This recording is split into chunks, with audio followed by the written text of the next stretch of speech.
So, think back to 1947.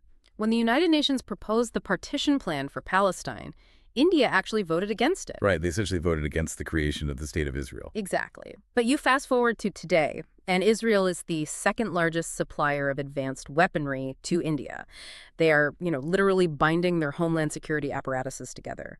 So the question is, how does a country go from actively opposing your existence on the world stage to becoming like one of your most indispensable strategic partners? It's honestly one of the most remarkable geopolitical evolutions of the last century. Because, well, what you're looking at is a masterclass in how a rising global power completely redefines its core national interest.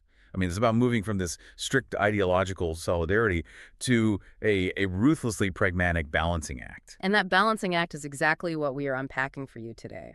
Welcome to this deep dive. We've got a massive stack of sources in front of us, historical documents, trade data, declassified memos, and even the intricate blueprints of the 2025 U.S. proposed Gaza peace plan. Yeah, it's a lot to get through. It really is. We are looking at this incredibly layered relationship between India and Israel, and we're doing it right against the backdrop of an ongoing, highly volatile Middle East conflict. So our mission today is to figure out the how and the why. How did we get here? How does New Delhi navigate the geopolitical minefield of the Israel-Hamas-Hezbollah conflict without alienating either side? And what do these proposed peace plans actually mean for the real world? Exactly. Because this isn't just a story about two politicians shaking hands for a photo op. Right. This is about massive economic corridors, Yep. agricultural revolutions in the Indian heartland, billion-dollar defense contracts, and the fundamental challenge of securing energy in a fractured region. So let's jump right in, because before we can even touch the current crisis, we really have to look at the baseline. The early days of this relationship, they were incredibly frosty. Yeah, that's an understatement. I was looking through the timeline and the sources, and it's just fascinating. India formally recognizes Israel on September 17th, 1950, so relatively early on. They even let the Jewish agency set up an immigration office in Bombay, which, eventually turns into a trade office and then a consulate. And this is but they refused to establish full diplomatic embassies until 1992. Right. That is over 4 decades of basically keeping Israel in the diplomatic waiting room. So why? Why the early cold shoulder? Well, it comes down to the architecture of the post-WWII world. At that time, India's strategic posture was anchored in a few very specific, very heavy realities. First, you have the non-aligned movement, or a name. Yeah, India was a founding architect of this bloc, which was built entirely on anti-colonial solidarity. The prevailing sentiment across the developing world, particularly among Arab nations, was fiercely pro-Palestine. For India to overtly embrace Israel would have been seen as a total betrayal of that anti-colonial solidarity. So it was just pure ideology, like a principled stand. Ideology played a part, certainly, but let's not discount pure, hard-nosed survival. I mean, look at India's vulnerabilities at the time. They needed reliable access to energy, and the Arab states controlled the oil. Oh, of course. Furthermore, you had a rapidly growing Indian diaspora moving to the Gulf states for work.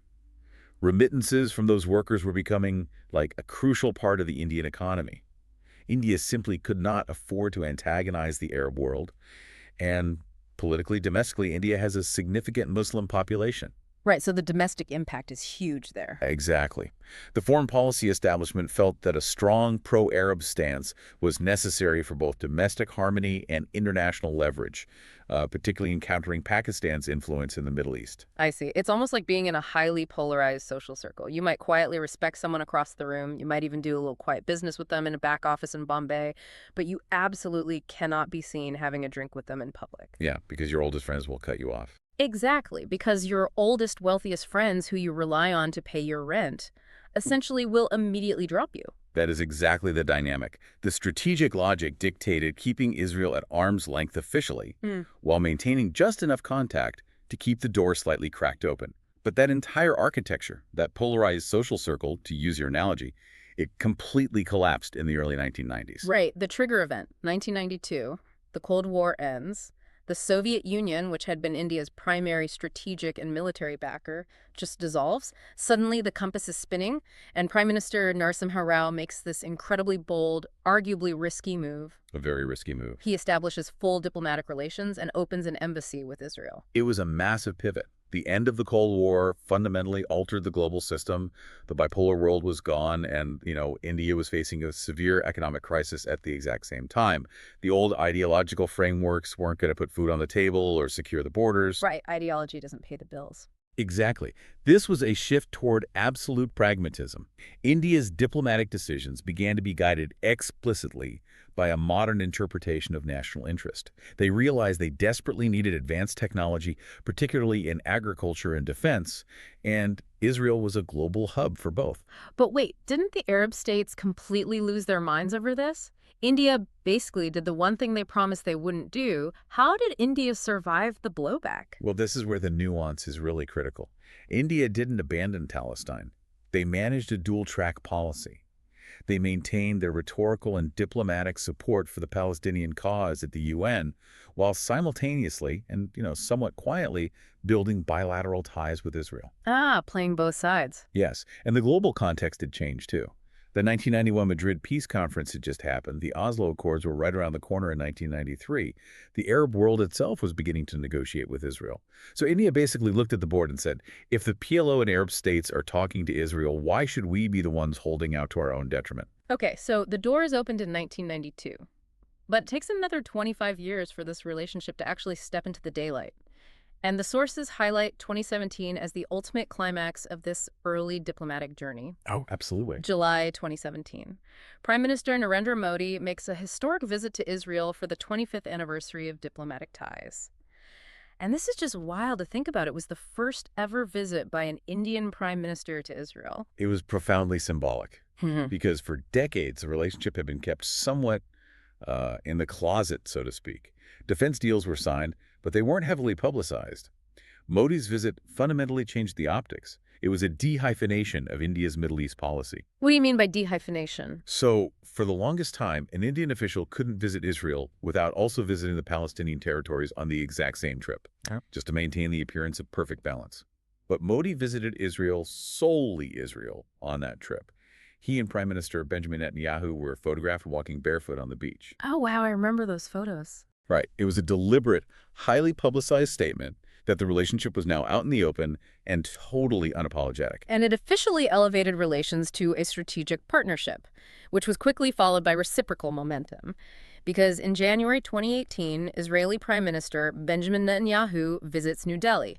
And just to give you a sense of how rare this was, Netanyahu was only the second Israeli prime minister to ever visit India, following Ariel Sharon all the way back in 2003. A 15-year gap. Yeah, and during this 2018 visit, they didn't just take photos. They signed 9 major agreements spanning space exploration, cybersecurity, and oil and gas. Exactly.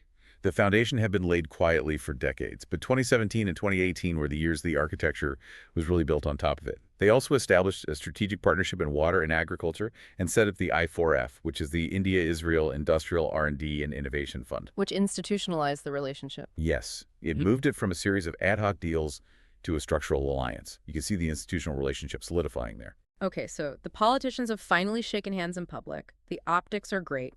But as you know, you cannot build a sustainable geopolitical alliance on handshakes and beach photos alone. Definitely not. What does this actually look like on the ground? Let's talk about the tangible pillars of this partnership. Because when you look at the economic numbers in these sources, it is just staggering. Merchandise trade between the two countries went from a measly $200 million in 1992 to $6.5 billion in 2023. That's a massive jump. And here's the craziest part. That 6.5 billion figure entirely excludes defense trade. It's a remarkable trajectory. It shows how deeply integrated the civilian economies have become. But I want to zero in on one specific detail from the sources that totally caught me off guard. When you think of Israel and India trading, you think tech, you think software, maybe pharmaceuticals. But close to 50% of this bilateral trade is actually in diamonds. I know, it's a fascinating and often overlooked element of their geoeconomic ties. Wait, walk me through this. How do diamonds become the bedrock of a strategic partnership between a South Asian giant and a Middle Eastern tech state? Well, it's a perfect synergy of respective advantages. India, specifically the city of Surat in Gujarat, is the diamond polishing capital of the world. An overwhelming majority of the world's rough diamonds are cut and polished there. Okay, I didn't know that. Yeah. And Israel, on the other hand, specifically the Israel Diamond Exchange in Ramat Gan, has historically been one of the world's largest centers for diamond trading and the supply of rough stones. So, Israeli traders source the rough diamonds globally, send them to India where the massive, highly skilled labor force cuts and polishes them, and then they are traded back through Israeli or global markets. So it's essentially an incredibly lucrative supply chain loop. Precisely. In 1992, when total trade was only $200 million, it was almost entirely this diamond trade. It provided the initial commercial bridge. It built trust between business communities. But as the sources indicate, relying on a single luxury commodity for 50% of your trade is a huge vulnerability. Right, because if there's a global recession, people stop buying diamond rings, and suddenly half your bilateral trade evaporates. Exactly, which is why the strategic motivation over the last decade has been aggressive diversification. They're actively expanding into pharmaceuticals, IT, telecom, and homeland security. And to lock this integration in, the sources note that in November 2021, India and Israel agreed to resume negotiations on a free trade agreement, or FTA. An FTA would be huge. Yeah, they had an initial goal to conclude it by the end of 2022. While these negotiations are notoriously complex and can drag on, the fact that they resumed with a target deadline signals a mutual desire to move way beyond just diamonds and defense. Let's talk about agriculture and water, because this is where the partnership directly impacts the daily lives of millions of Indians. We mentioned that 2017 strategic partnership in water and agriculture.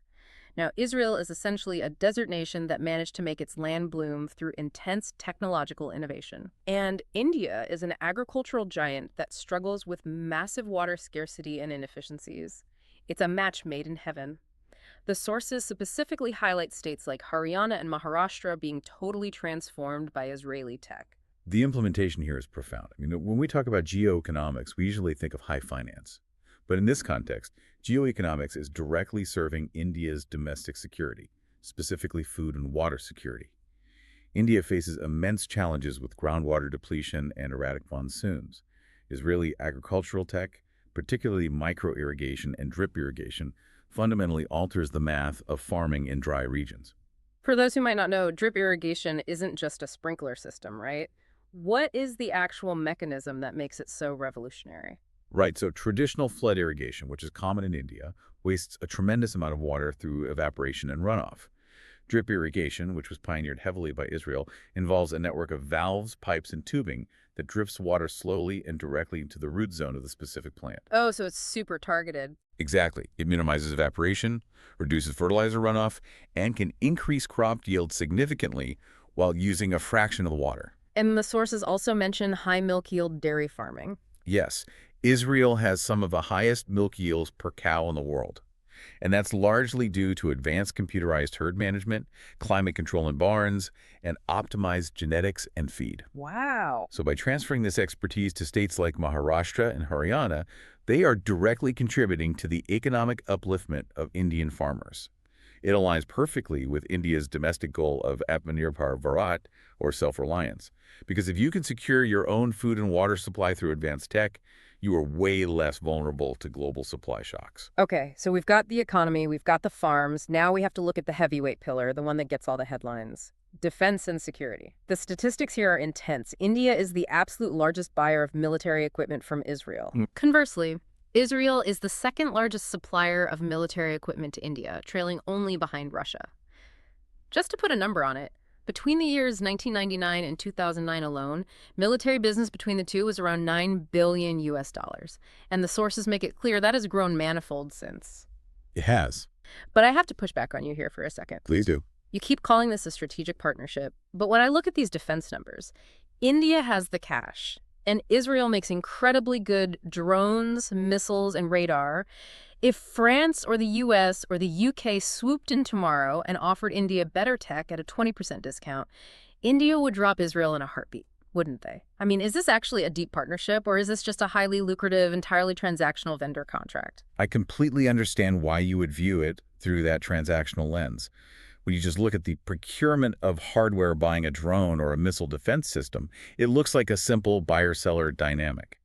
But that is fundamentally misunderstanding the depth of this relationship. It is not merely transactional. It is deeply institutionalized. The hardware is just the visible tip of the spear.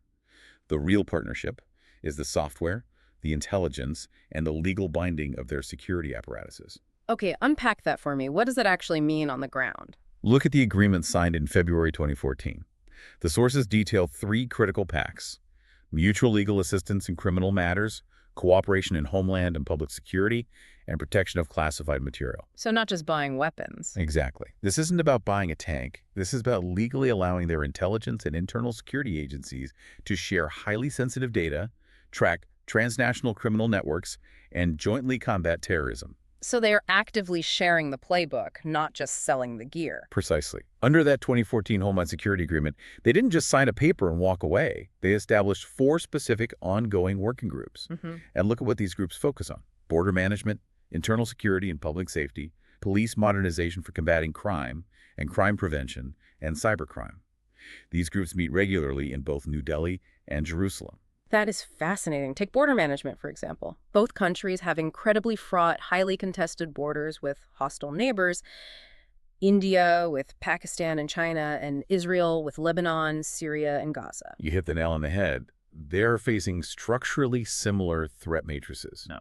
Infiltration by non-state actors, drone incursions, tunnel networks.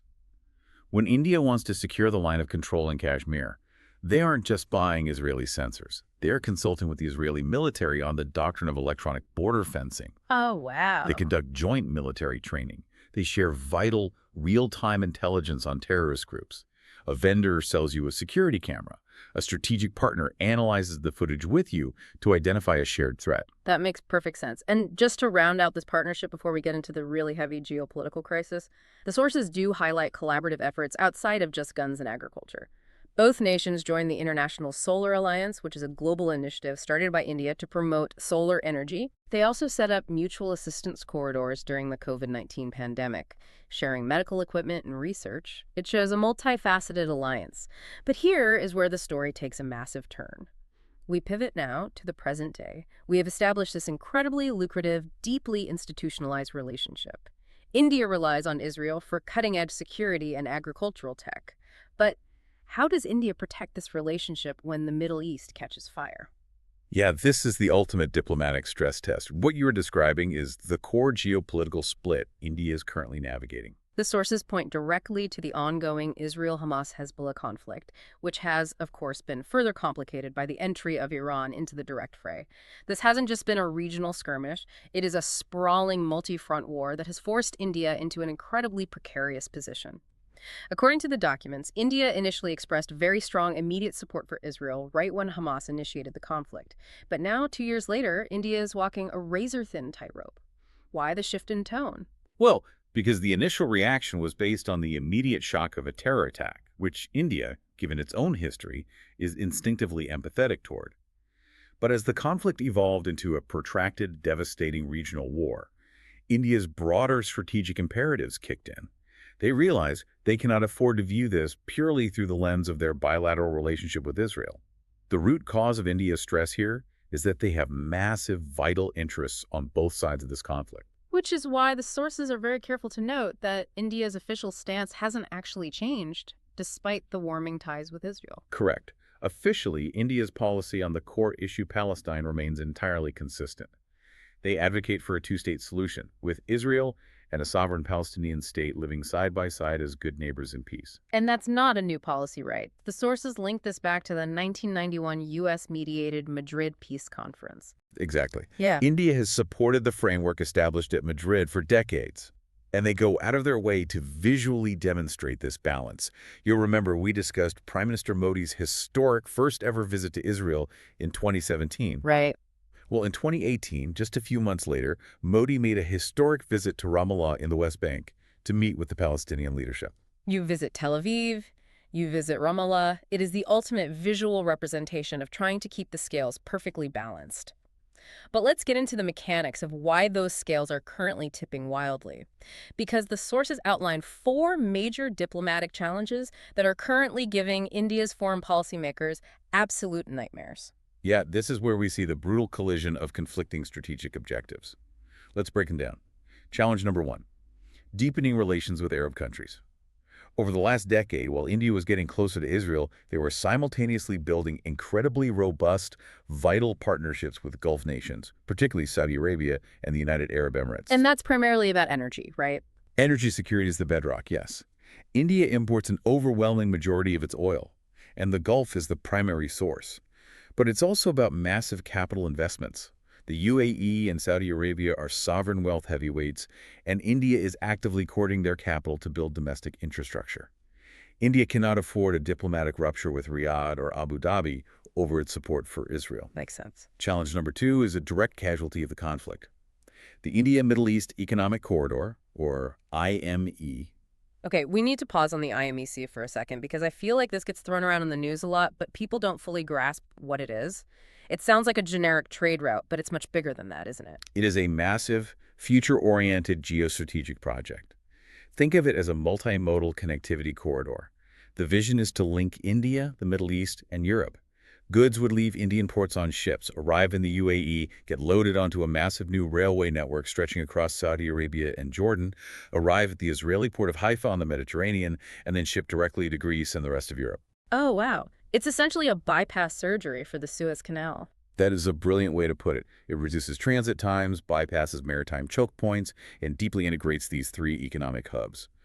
But, and here is the fatal flaw exposed by the current crisis, the entire IMEC project relies on the geographical and diplomatic cooperation of Israel and the Arab states.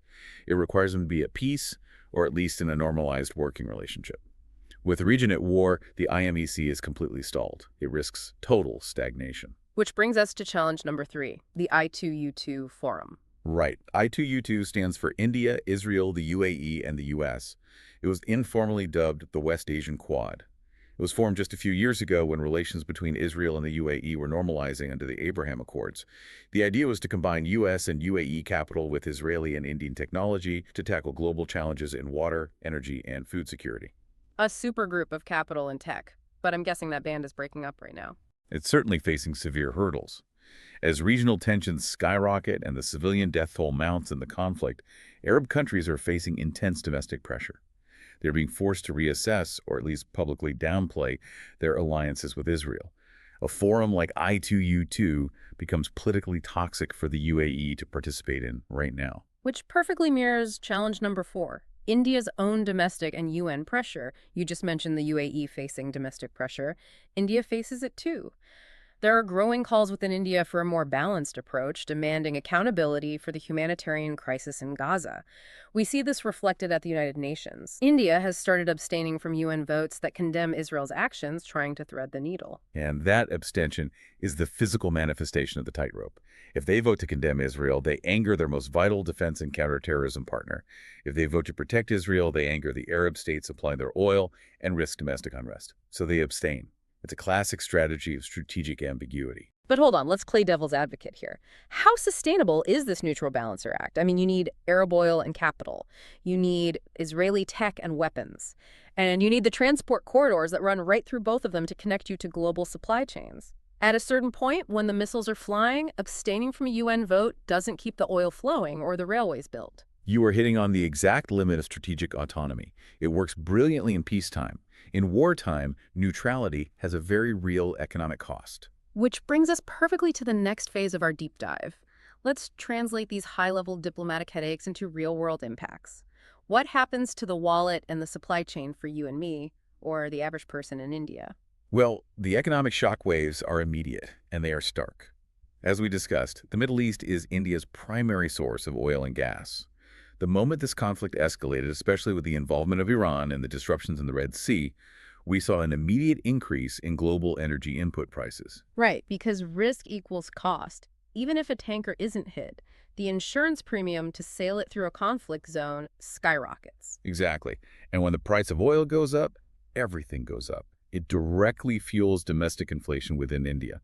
The cost of transporting food from rural farms to urban centers increases.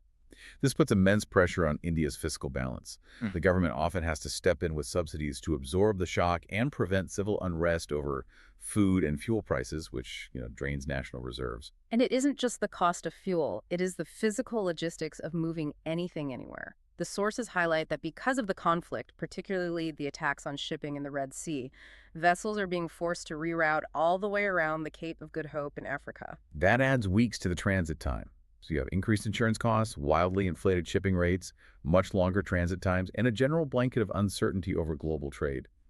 For an economy like India's, which is desperately trying to position itself as a global manufacturing alternative to China, unpredictable logistics chains are poison. Yeah, that makes sense. If a European buyer can't guarantee when an Indian shipment will arrive because of Middle Eastern instability, they might look elsewhere. This is how geopolitical instability directly degrades geoeconomic strategy. Okay, so the oil is expensive, the shipping lanes are a mess, and the grand IMEEC railway project is basically gathering dust. But there is one more massive vulnerability we have to talk about: the diaspora factor. Yes, the human element. The sources state there are over 9 million Indian professionals and workers living in the Gulf region. 9 million. That is a population larger than many European countries just living and working in this incredibly volatile region. And their economic contribution is staggering. Inward remittances, the money these workers send back home to their families in India, are a vital pillar of the Indian economy.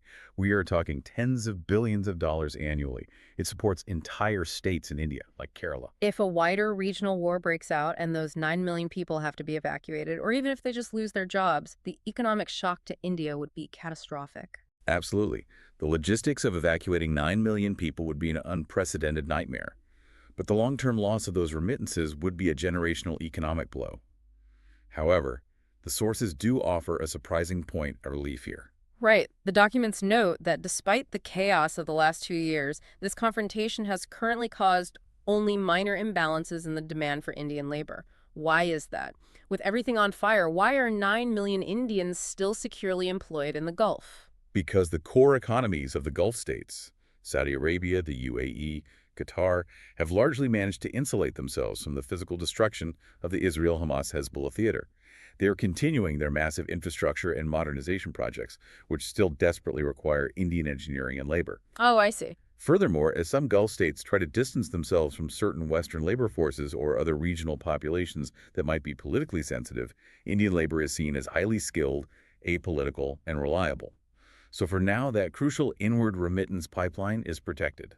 Okay, so India is bleeding on shipping costs and oil prices, but holding steady on remittances. But this situation is clearly untenable in the long run.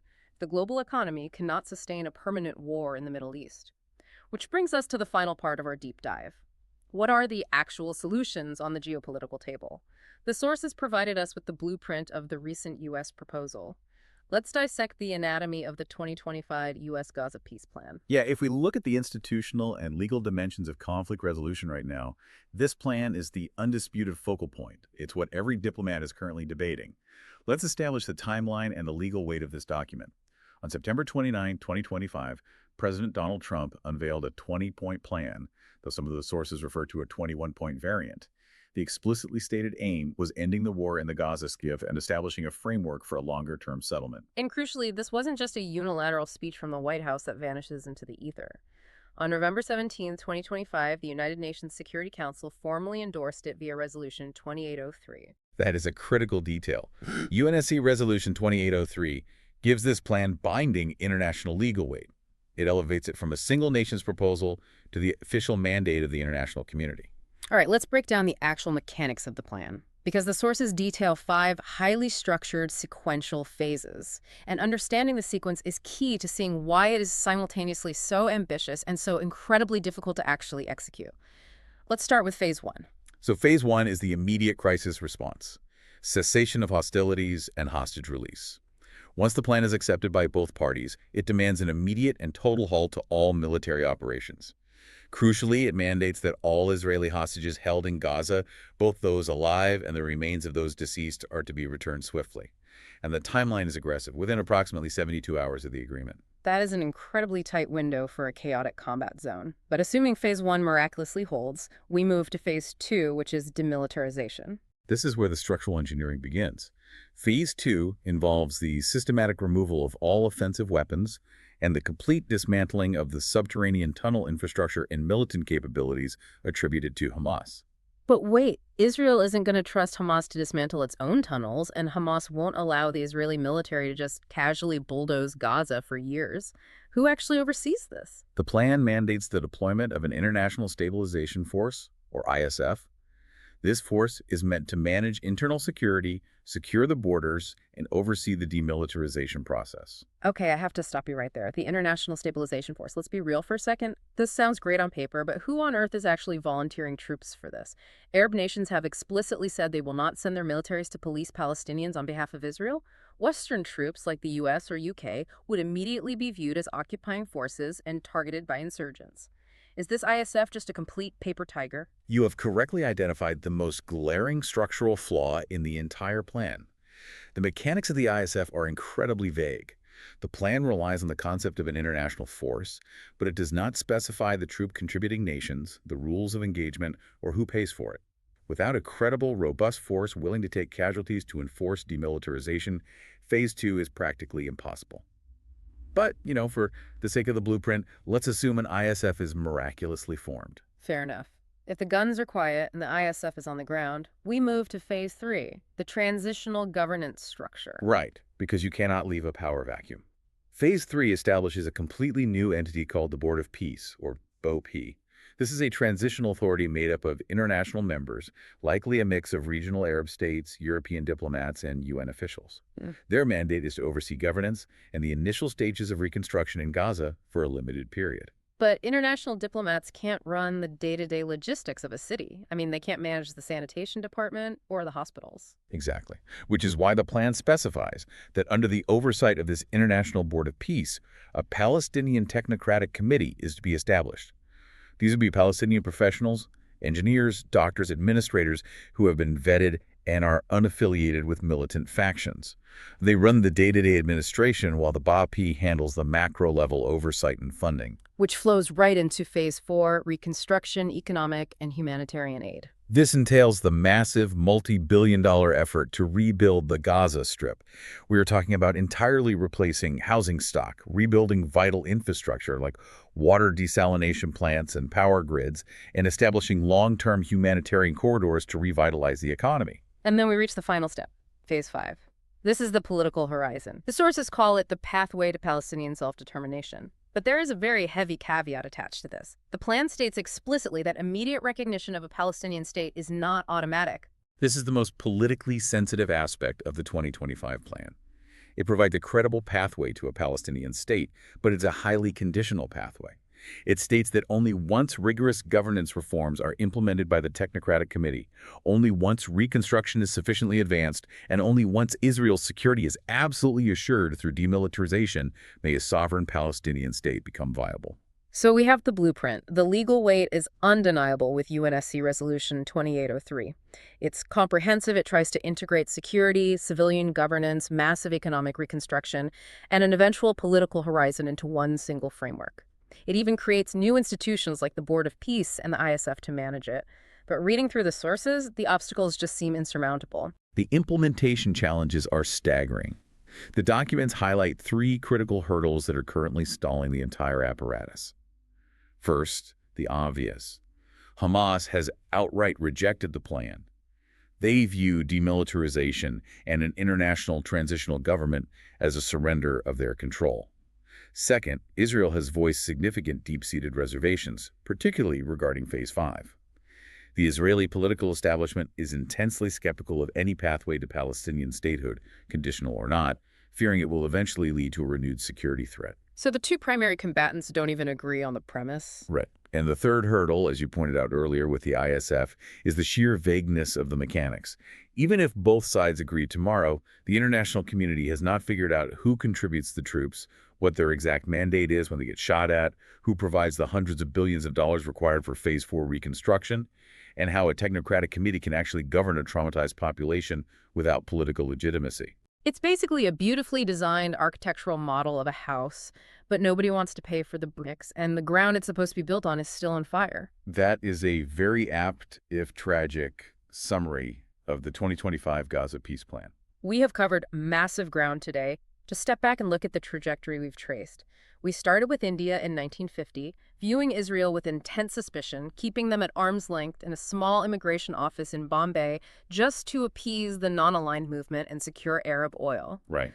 We watched Narasimha Rao flip the script in 1992, embracing pragmatism. We saw Modi walk the beaches of Tel Aviv and the streets of Ramallah, trying to balance an impossible scale. And today, we see India relying on Israel for billions of dollars in critical defense hardware and agricultural survival, all while desperately trying not to alienate the Arab partners who fund their economy or stall the massive IMEC corridor that represents their global future. What you are witnessing when you connect all these seemingly disparate dots is a nation testing the absolute limits of strategic autonomy. In a multipolar world, national interest is no longer a straight line. It requires maintaining deep, institutionalized ties on opposing sides of deeply fractured regions. India's ability to maintain its defense relationship with Israel, while simultaneously safeguarding its energy needs and diaspora in the Gulf, is the defining test of its modern foreign policy apparatus. Which leaves us with a final provocative thought for you to mull over. We've seen how meticulously India has played the role of the neutral balancer. They abstain at the UN, they trade quietly, they refuse to take sides.